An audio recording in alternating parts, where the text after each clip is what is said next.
What up, Doe One Pride? My name is Antony Fitzpatrick. I am the Brit with Grit, and this is Lions Nation Unite, the community created by Detroit Lions legend Herman Moore, bringing together a whole host of Detroit Lions content creators into one forum with you, the fans, to discuss everything Detroit Lions. If you do me a favor and like and share this video, and if you like the content which you're seeing, consider subscribing to the channel as well. We are working really hard to get this thing off the ground, and we can only do that with the support of you, the fans. So why am I with you today? Today we are talking about Detroit Lions number 9, Jameson Williams, and certain comments that have been made about him recently that have tickled me the wrong way, and we need to have a little bit of a discussion about that. Before I start this, I do genuinely like to stay away from stuff like this. I'm very much live and let live with people. Everyone has the right to an opinion, everyone has the right to an argument, etc. And you kind of like to leave it that way. But sometimes something just comes along that riles you up the wrong way a little bit, and you feel the need to put an alternative view out there. So that's what we're going to be doing today. So just a little overview of this. We, of course, talking, and it's been shared along a lot, so you may already know. Locked On Lions made some certain comments about JMO the other day, some regarding to him and his, actions over the weekend. The three specifically that I'm going to be taking a look at. They referred to him as a clown who grabbed his crotch. They referred to him as JMO's act is getting tired. And also every week we bring up a new immature act about him. So we're going to address those one by one. We're going to get there. But first of all, let's just quickly go through JMO's timeline in the NFL, his NFL journey, just to give context to this all here. So obviously, it's his third year in the league now. Came in his rookie year with a torn ACL, basically missed his entire first year, wasn't really able to get much going. Going in the summer over to year two, obviously expecting to have him in the team right away. Then he had his first issue, the gambling suspension. He bet on a college football game in a team hotel facility. Literally, if the dude was 50 yards away outside the building, he would have been absolutely fine. It's just one of those joke things that a lot of players didn't know about, but he was suspended for 6 games, taken down to 4 on review. He was able to play through the rest of the season, although he only got about 370 yards. And then coming into year three, obviously we're hoping this is going to be the breakout year. This is the year he really takes off, and he is. He's on course for over 1,000 yards at the moment. He's becoming a very integral part of this offense, but obviously it was slightly hampered in the middle of this season thus far. His 2-game PED suspension, as far as we know, it was something switched out in his medication that he was not aware of. Um, which, it's unfortunate. So he missed a couple of games there, and then it came out also that he'd been pulled over by the police and he didn't have a carry conceal permit for a weapon that he was carrying. He had a permit for it, just not the specific paperwork he needed to be able to transport it around as he was, although nothing's come of that yet. So we're still waiting on that. So obviously there's been a few issues with JMO so far, just some annoying little instances where he's missed game time where we just so desperately want him to develop and to become the great player that he is. And there's just been some hiccups here and there. And obviously this has been coupled with, slow, let's say lack of development, slow development for him. Obviously missing the first year hurts. Can't even do anything during the preseason because he was injured for that as well. So you're coming into year two, it's your first real off season with him being able to do all the drills, do all that. And then he misses the first 4 games of that year, which again doesn't help because you're wanting to get him on the field and getting him reps.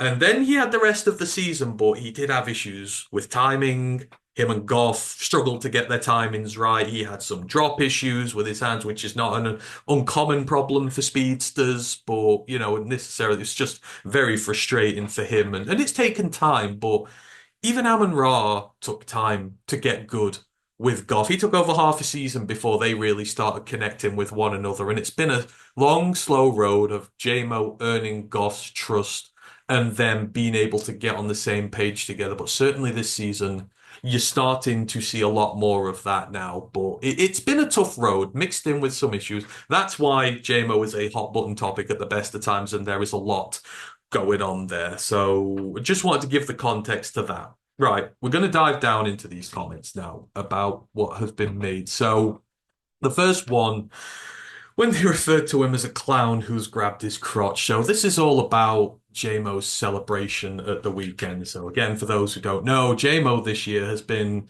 paying homage to some of his favorite players with his touchdown celebrations. Obviously, touchdown celebrations are a big thing now all over the NFL. Everyone's trying to get more creative, inventive. They're taking they're taking ideas from college players, other sports all over.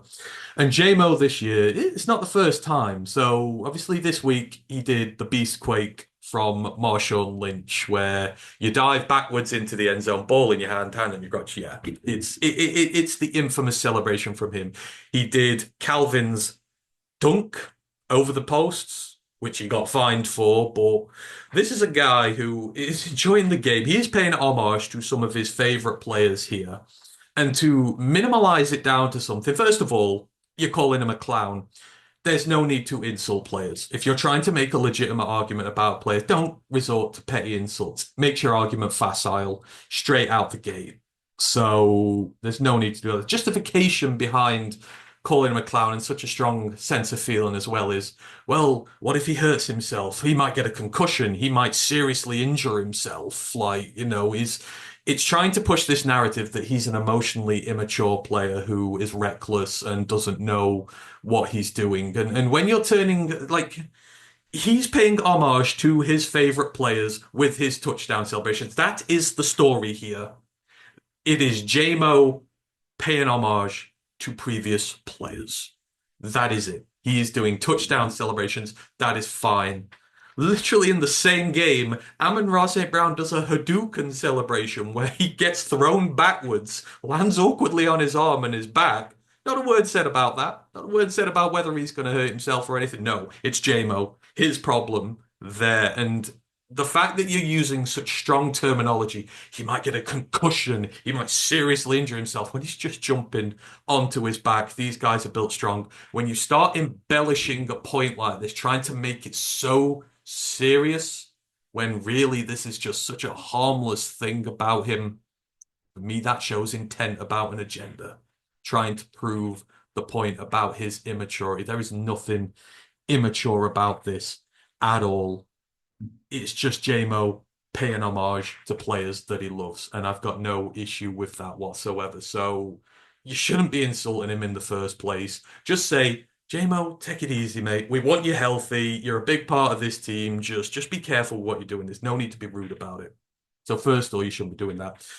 Next up, we're trying to tackle this immaturity issue a bit more. To do this, I've brought in another player who I want to talk about to provide context about this emotional immaturity argument with JMO. So, same draft class as well.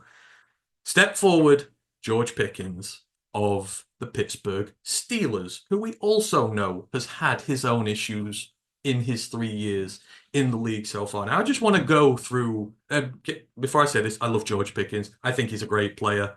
I think he's got the swag about him. There's a lot to like about him, but this is his rap sheet since he came in, and it's in a congealed order, so I apologize. But this year, there's one. He was fined for eye black this year.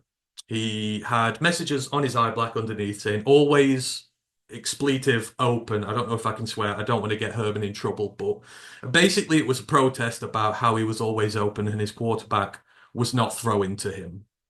That's emotional immaturity because you're not getting what you want and you are making a public statement in front of the entire world, calling out your quarterback and OC, saying that they need to target you more. That's emotional immaturity. He deleted all his Steelers Instagram posts and everything off there and put a post up saying free me after he had frustration with his number of targets in a game. And in the same game, when his team scored a touchdown, he sat on the bench emotionless and refused to celebrate with them because he, the guy himself, was not getting targets. Emotional immaturity. He yanked Jordan Lewis down in the Cowboys game this year by his face mask at the end after losing the game. Jordan did get in his face, but he just yanked him straight down. Penalty there. He got fined. Emotional immaturity. He's picked up quitting on plays in that same Dallas game because he had a low snap count. One of his lowest snap counts ever. Fans said he wasn't running his routes properly. He was quitting on plays. It was all out there for people to see. Emotional immaturity because you don't get what you want. He went viral for when he didn't block for Jalen Warren. Everybody remember that? When he was about a yard or two short and he just stood there, refused to block for him. His excuse was he didn't want to get hurt, and he came up with some lame excuse about how a low block, if, sustained, he could get rolled up on. You can see in the play he never initiated a block at all. He stood there and he watched.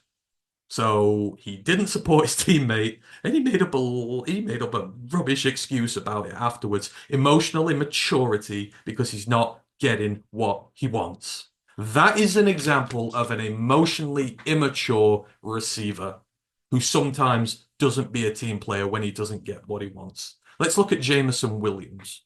Has Jameson Williams ever complained about his snap count on this team? No. Has he ever complained about the amount of targets that he gets on this team? No. Has he ever gone off online about this team, complaining about his lack of targets, deleting social media posts, deleting his Lion stuff? No.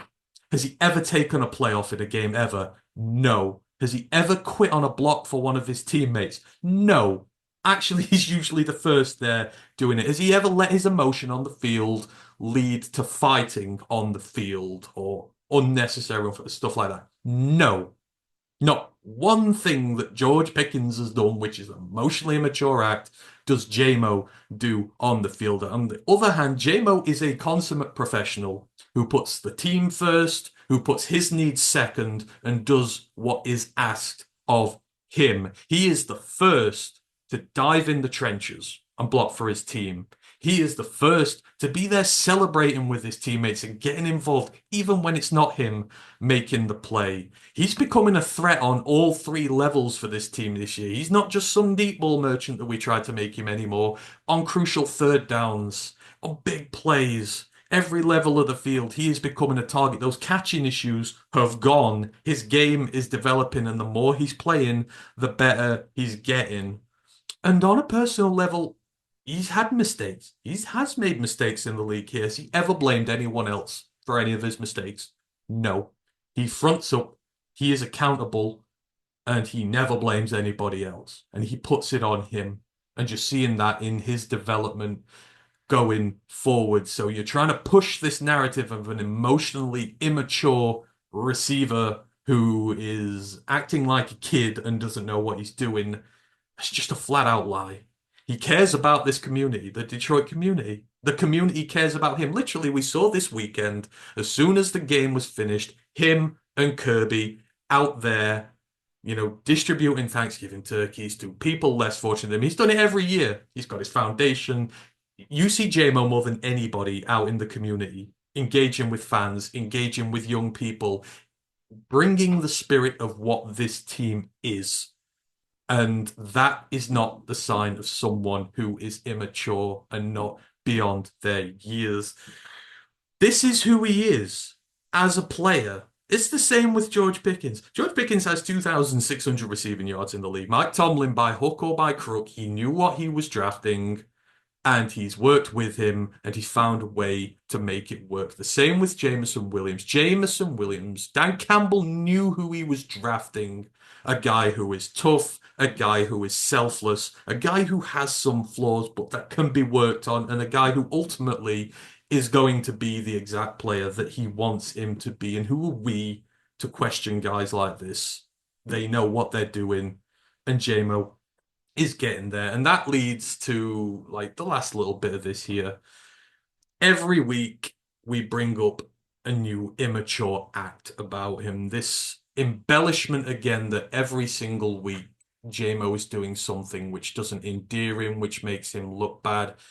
No, we don't. We do not bring up every single week a new immature act about Jameson Williams. At worst, what is his rap?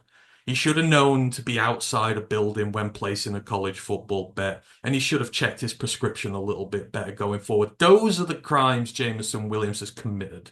He has not hit a woman, he has not hit kids, he's not got behind the wheel of a car drunk, he's not endangered people's lives. He's made a couple of little errors which have coincided with him not developing as quickly as everybody would like, and it seems to have blown this all out of proportion. But what do we get from Jameson Williams every single week instead of an immature act, as is said? we get an act of kindness in the community. You see videos of him out there, you see videos of him interacting, you see a selfless act from him on the football field, whether it be a big block like this week. Jahmyr Gibbs' 51-yard catch and reception doesn't happen without Jameson Williams springing him on a block. You see him doing a selfless act, whether it's blocking, whether it's providing help, whatever. And you see that every week. Every week, you see a big play that he makes. Every week, you see a touchdown that alters the course of a game that you make. Every week, we see that infectious grin that he has on his face because he is finally enjoying this game and he is finally getting to where he wants to be as a player. We are not seeing immature acts every single week from him.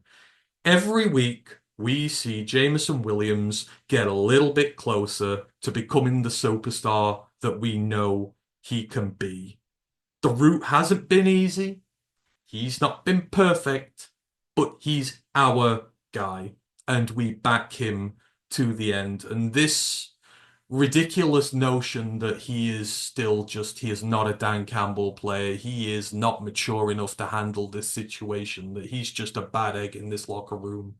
It could not be further from the point. Maybe once upon a time you could have questioned where this thing was going, but he has proved without a shadow of doubt that he puts this team and his teammates before his own personal glory.